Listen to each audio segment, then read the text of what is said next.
he became a professor of chemistry. With his knowledge, he now became a friend with Balfour, Lord Balfour, who was the what? Prime Minister. So they now became friends. He is producing bombs. He has the knowledge of bomb production. He has the knowledge of substances that are used to what? To produce bomb. From there, they had a discussion that during the World War, we are going to sell my product to you if you promise me that you are going to do what? You are going to give us a homeland. He sold the substances. He became very rich. And you know, when you are rich, you will be related to the what? To the powerful people. So he became a close ally of Balfour, who was the Prime Minister of the United Kingdom. So they had an agreement. When they had an agreement, they now sent the agreement to a particular man in UK that they call Lord Rothschild. Who is Lord Rothschild? A singular citizen of a country. The nation, the government is now writing a letter to him, seeking for his support. An ordinary citizen. Lord Rothschild, in the history of today, his family is one of the richest human beings on earth. You can go on to Wikipedia and check. They are not well pronounced because they are political savvy.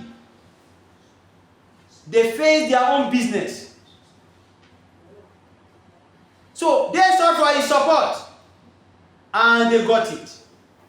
And Lord Balfour also now became a Christian Zionist. That was how the Balfour Declaration now came on board.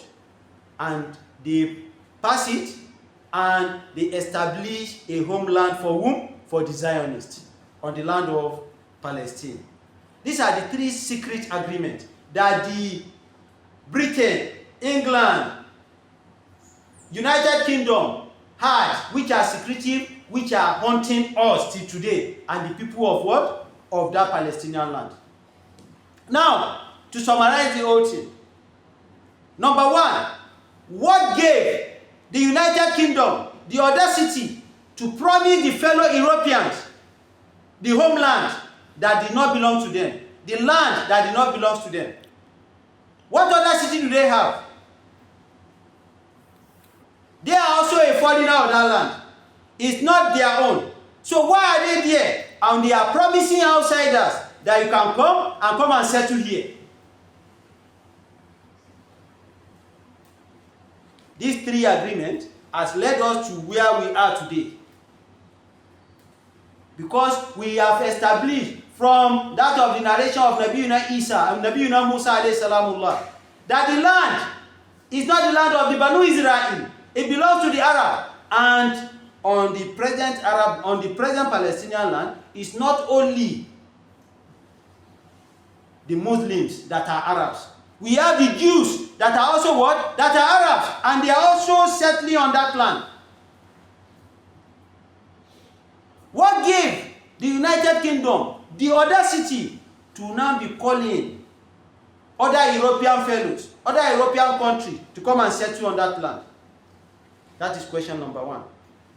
Number two, what gave the United Nations to give authorization of splitting the land and apportioning the largest percentage to the Jewish Zionists? The United Nations, they had a resolution, they have a constitution that on no account should the interest of any group be tampered with without their consent. That is one of the conditions in the constitution of what? Of the United Nations. There are no accounts, so that everybody will be free from what? From colonization. It is this same United Nations that now split the land into two or into three. They gave 55% of that Palestinian land, they gave it to the Jewish people. They gave 45 to the Arab people. And they now said Jerusalem will be on its own as an entity. gave the United Nations that audacity to do this? And in 1947, United Nations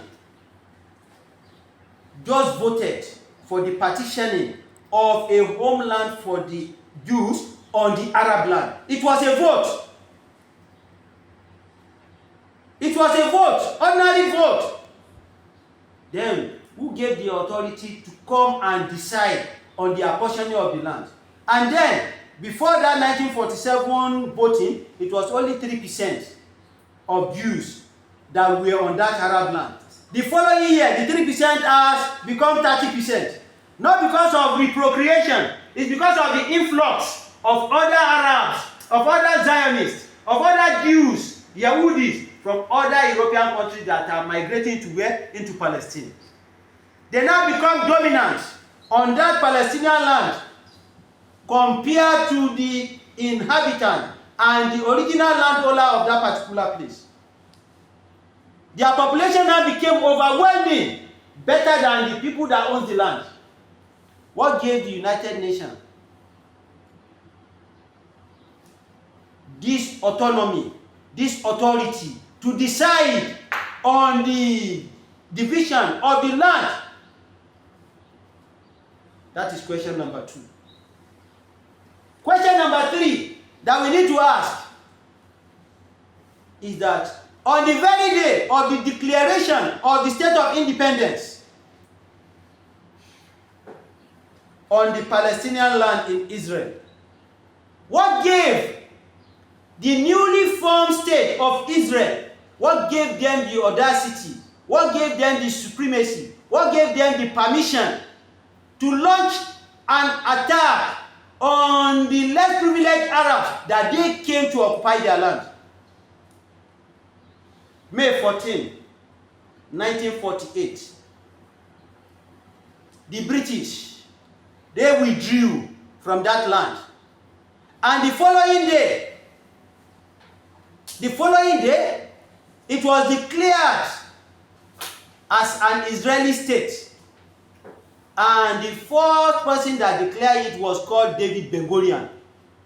He was the one that declared the State of Independence of where? Of Israel on the May 14, 1948.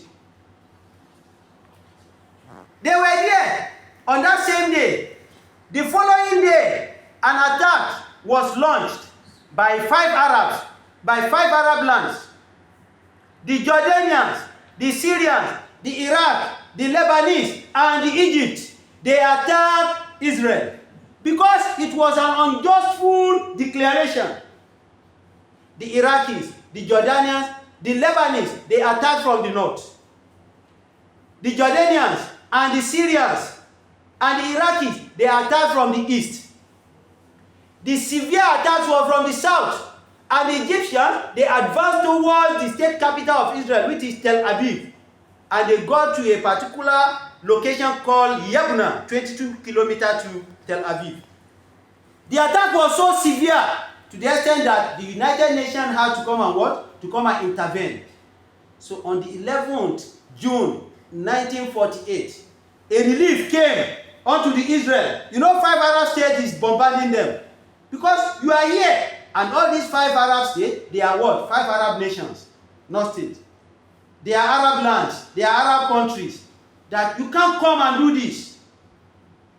Even before David Trump left as the United States of America president, they suggested that we should evacuate these Palestinians so that we can bring peace to this land.